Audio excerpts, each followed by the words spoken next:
Hello friends, welcome to the channel. तो इस video में हम बात करने जा रहे हैं बेगर्स मेथड पे, या फिर उसको बेगर कॉइन मेथड भी बोलते हैं। So let's start. तो फर्स्ट ऑफ ऑल इसका इंट्रोडक्शन, इसको हम यूज करते हैं distribution of n alike objects into p different people. तो इसी कारण से इसको हम बेगर्स कॉइन मेथड बोलते हैं।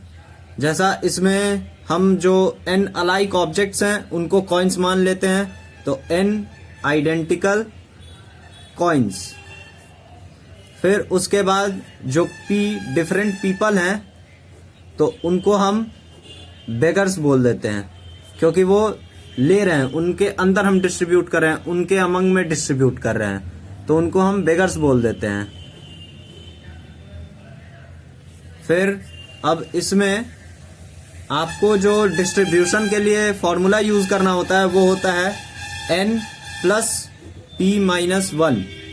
तो ये p माइनस वन जो होता है इसको बोलते हैं, ये आप फेक कॉइन्स इंट्रोड्यूस कर रहे हो उन आइडेंटिकल कॉइन्स के बीच में। फेक कॉइन्स आप उनके अमंग में इंट्रोड्यूस कर रहे हो, तो उससे उनका जो नंबर हो जाएगा, टोटल नंबर ऑफ कॉइन्स हो जाएंगे वो n plus p minus one हो जाएंगे। और फिर उनको आपको डिस्ट्रीब्यूट करना होगा, तो उसके लिए आप यूज करोगे n plus p minus one c p minus one. जो टोटल नंबर ऑफ कॉइन्स अब हो गए वो तो हो गया n plus p minus one. अब उनको जब आप डिस्ट्रीब्यूट कर रहे होगे तो भी आपको जब डिस्ट्रीब्यूशन करना होगा तब भी आप p माइनस वन ही यूज करोगे। सो आपको जो ये फॉर्मूला यूज करना है इसमें आपको p माइनस वन ही यूज करना है यहाँ पे फेक कॉइन्स के नंबर को, तभी आपका क्वेश्चन सॉल्व होगा। और फिर इसमें जो आप फेक कॉइन्स इंट्रोड्यूस करते हो वो आप उस केस के लिए करते हो कि या तो हर बेगर को एक एक मिल रहा हो, एक बेगर को कुछ ज्यादा मिल रहा हो, किसी को कुछ ना मिल रहा हो, हर बेगर को एक से ज्यादा मिल रहा हो, वो वहां पे नंबर के ऊपर डिपेंड करेगा। लेकिन आप जो भी कुछ इसमें कर रहे होगे वो आप हर केस को इंक्लूड करके कर रहे होगे सॉल्व। यहाँ पे ऐसा नहीं होगा कि एटलीस्ट ये हो जाएगा या एटलीस्ट वो हो जाएगा, ऐसा वाला केस।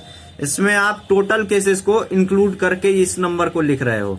आपको जब वहां पे एटलीस्ट वाला लगा दिया जाएगा कंडीशन, तो आपको वो देखना होगा कि एटलीस्ट क्या है उसमें, एटलीस्ट वन टू ऑल। तो फिर आपको वहां पे कुछ कंडीशंस फिल करनी होगी, जैसा बोल देगा पी अलाइक बॉल्स को डिस्ट्रीब्यूट करना हो n डिफरेंट बॉयज में। तो n डिफरेंट बॉयज में जब आपको p अलाइक बॉल्स को डिस्ट्रीब्यूट करना होगा और बोल देगा एटलीस्ट वन टू ईच, तो एटलीस्ट वन टू ईच बोल दिया तो सबसे पहले आपको कम से कम एक बॉल हर एक बच्चे को दे देनी है।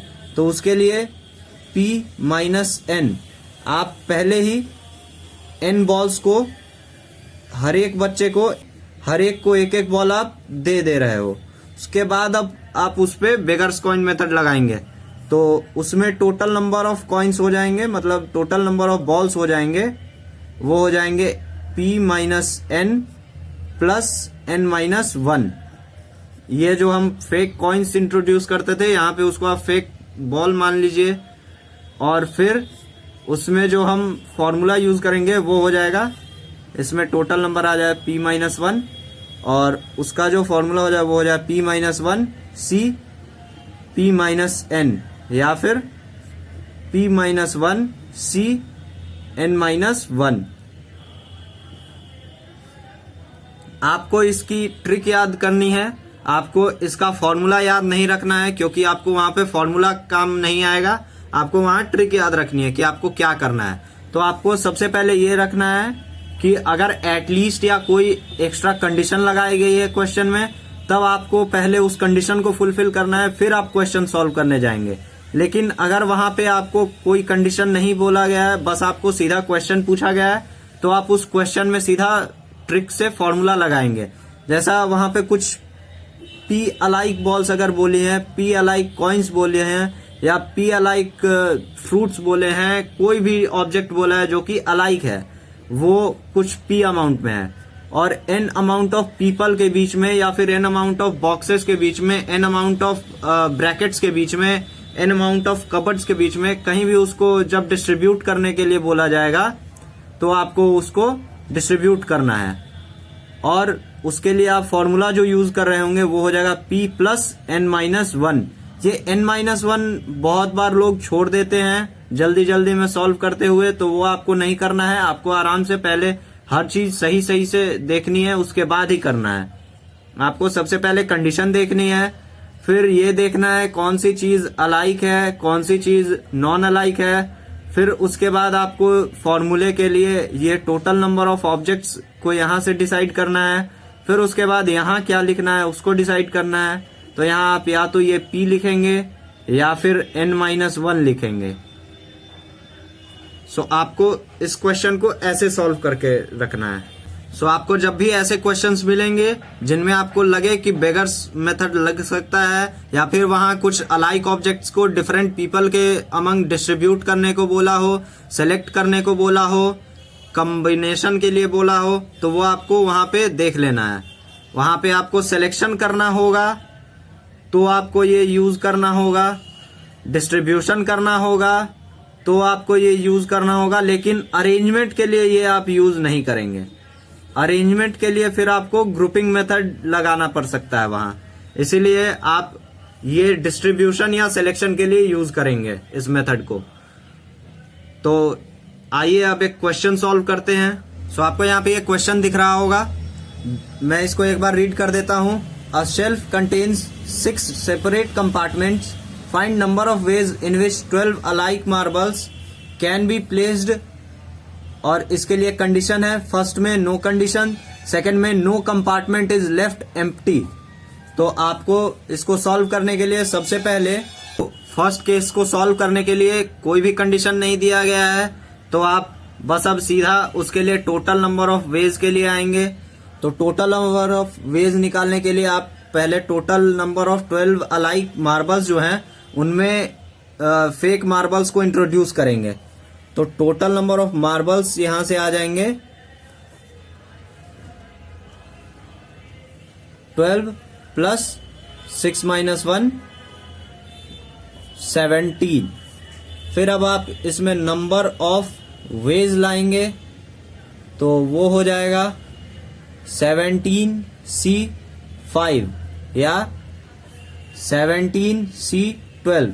सो आपको ये ध्यान में रखना है कि जब आप अलाइक ऑब्जेक्ट्स को डिफरेंट पीपल के अमंग में डिस्ट्रीब्यूट कर रहे होंगे तो उस टाइम पे आपको ये कम नहीं करना है। आपको बस तब इसको डिक्रीज करना पड़ सकता है जब वहां पे कोई कंडीशन दी हुई होगी, जैसा कि सेकंड पार्ट में अभी हम सॉल्व करेंगे तो उसमें करना होगा। इसमें आप बस ये ध्यान रखना है आपको कि ये जो नंबर है ये आपको कम नहीं करना है, बस आपको इस नंबर में एक डिक्रीज करना होगा। अब हम सेकंड के सॉल्यूशन पे आते हैं। तो सेकंड पार्ट को सॉल्व करने के लिए पहले हमको कंडीशन देखनी है। तो इसमें बोला है no compartment is left empty. तो आपको किसी भी कंपार्टमेंट को एम्प्टी नहीं रखना है, मतलब उसको कम से कम एक मार्बल तो मिलना ही चाहिए हर एक कंपार्टमेंट को। तो उसके लिए हम सबसे पहले नंबर ऑफ मार्बल्स निकालेंगे जो ओरिजिनली हमारे पास हैं। नंबर ऑफ अलाइक मार्बल्स हमको 12 दिया है, तो अब उसमें से हम 6 कंपार्टमेंट्स को एटलीस्ट 1 देने जा रहे हैं, तो 6 इसमें से हमको डिक्रीज करना होगा। तो 12 minus 6 is equal to 6 marbles left. तो अब हमारे पास 6 मार्बल्स बचे हैं, सबको एक एक दे दिया है। अब हम इस पे बेगर्स कॉइन मेथड लगाएंगे। तो 6 प्लस ये 6 हम मार्बल के लिए लिख रहे हैं, ये मार्बल का 6 है जो 6 हमारे पास अभी बचे हुए हैं।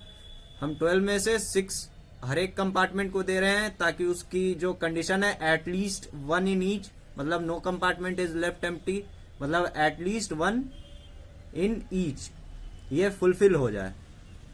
फिर उसके बाद हम इसमें 6 माइनस 1 करेंगे, जो ये कंपार्टमेंट वाला 6 है उसमें से -1 हो रहा है। फिर C6 या फिर 6 प्लस 6 माइनस 1 C5, आप जो लिखें ये यहाँ पे 5 आ जाएगा, 5 प्लस 6 हो जाएगा, ये भी हो जाएगा 5 प्लस 6। फिर अब एक दूसरा क्वेश्चन लेते हैं। अगला क्वेश्चन हम देखते हैं, इसको मैं रीड करता हूं।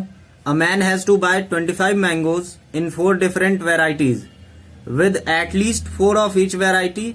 Find total number of ways if mangoes are in abundance. मतलब आपको क्वेश्चन ये पूछ रहा है कि एक आदमी है, मान लो आप ही हो, तो आपको 25 मैंगोज खरीदने हैं बाजार से। आप बाजार गए, आपको 25 मैंगोज खरीदने हैं जो कि 4 अलग अलग वेराइटीज के हैं। आप उनमें से खरीदना चाहते हो with at least 4 of each variety. मतलब आप हर वेराइटी से कम 4 आम तो खरीदोगे ही, उससे ज्यादा भी खरीद सकते हो किसी न किसी से, या फिर सारे से ही 4 से ज्यादा खरीद सकते हो, लेकिन एटलीस्ट आपको 4 खरीदने हैं। Find total number of ways if mangoes are in abundance. तो दुकान वाले के पास बहुत सारे मैंगोज हैं, उसके पास कम नहीं पड़ने वाले, आप जितने भी मैंगोज ले लो। तो सबसे पहले हमको यहाँ ये करना होगा कि हम 4 डिफरेंट वेराइटीज की एटलीस्ट 4 वाली कंडीशन को फुलफिल कर दें। तो उसके लिए हम क्या करेंगे, 25 मैंगोज हमें लेना है, उनमें से हम -4 × 4 करेंगे, क्योंकि ये हमको एटलीस्ट इतना लेना है और 25 हमको फिल करने हैं उसमें। तो 25 - 4 × 4 9 आ गया। अब 9 मैंगोज हमको लेने हैं और 9 मैंगोज के लिए 4 डिफरेंट वेराइटीज हैं। 4 डिफरेंट वेराइटीज में से हम कितने भी मैंगोज को ले सकते हैं।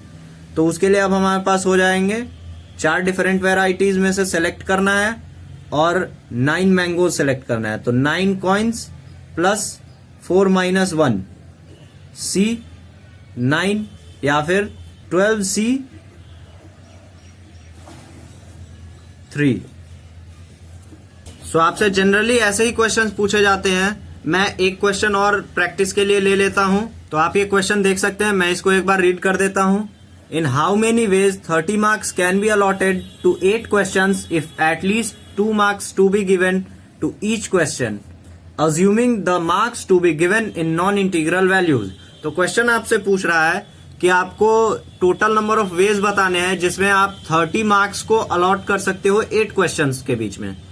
If at least 2 marks to be given to each question, अगर हर क्वेश्चन को 2 मार्क्स आप एटलीस्ट दे रहे हो, फिर आप 30 मार्क्स को 8 क्वेश्चन के अमंग में कैसे डिस्ट्रीब्यूट करोगे। तो इसके सॉल्यूशन के लिए आपको सबसे पहले 30 में से 8 क्वेश्चंस के लिए 2 मार्क्स को अलॉट करना होगा। एटलीस्ट 2 मार्क्स आपको अलॉट करने हैं हर क्वेश्चन को।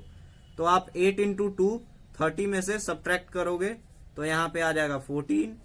अब आप उसमें 14 मार्क्स को 8 क्वेश्चंस को अलॉट करो।